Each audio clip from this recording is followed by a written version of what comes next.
plans, that you can view too, if you'd like. Right. Are there questions on the site plans? Yes, David? Yeah.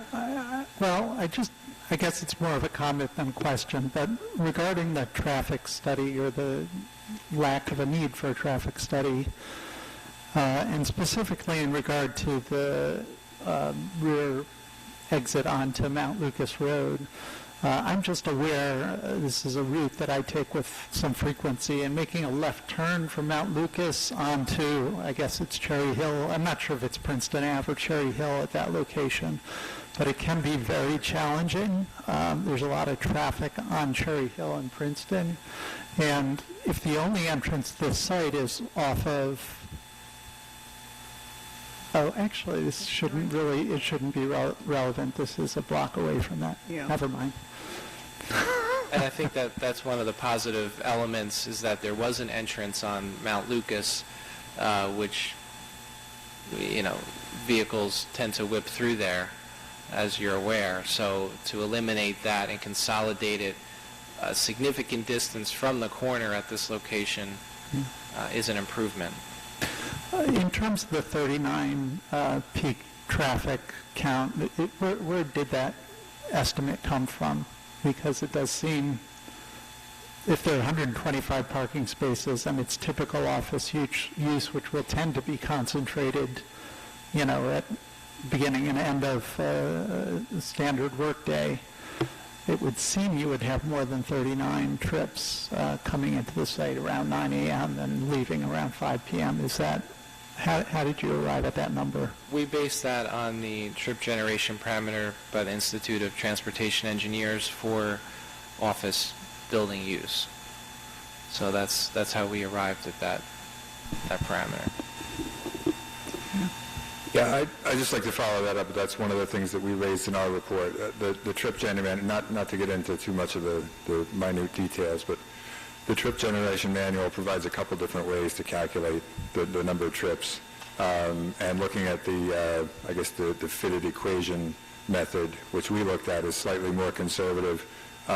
We pointed out,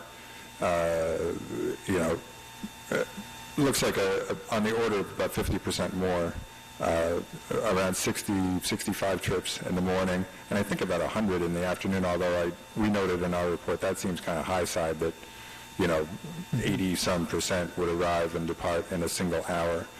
I think what it boils down to, though, is that even if it's, they cited, around 40 trips, if it's 60 or 70, that's still on the order of one vehicle a minute, and we would not expect that there'd be major traffic issues associated with this. Mm-hmm. Yes, Mildred? I was going to wait until the end of your presentation because you might discuss it and I would not have to ask this question, but since we were talking about traffic, I would think that you need to have an idea of the type of office space you plan in order to determine the number of daily trips into and out of the site. Have you thought about the type of office use? Because that certainly will dictate, I think, the number of trips that would be made. Has any consideration been given to that? Well, in terms, certainly there can be slight differences for based on if there's a medical office compared to a regular office. I would offer that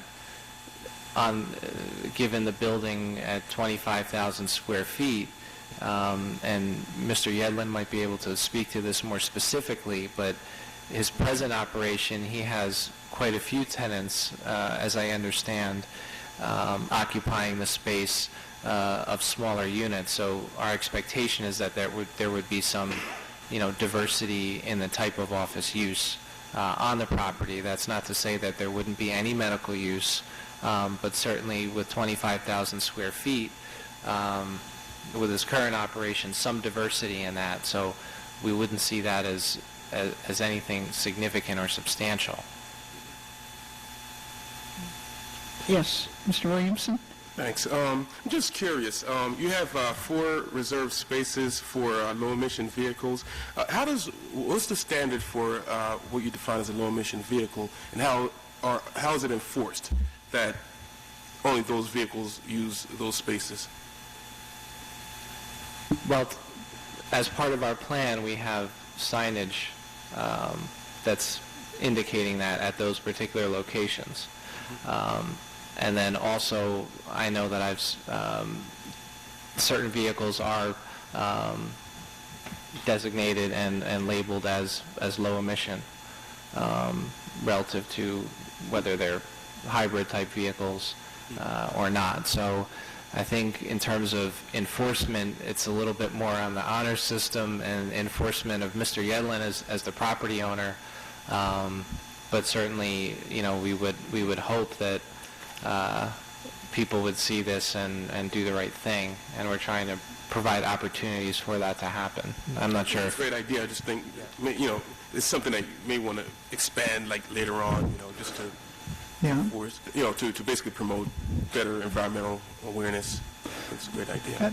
And I would question whether 4 spaces is the right number, because there are, it's not just hybrid vehicles. Like, I was shocked to see a Subaru on the road a couple of months ago. It's a PZEV, partial zero emission vehicle, which tell me what part of zero is. I'm not sure.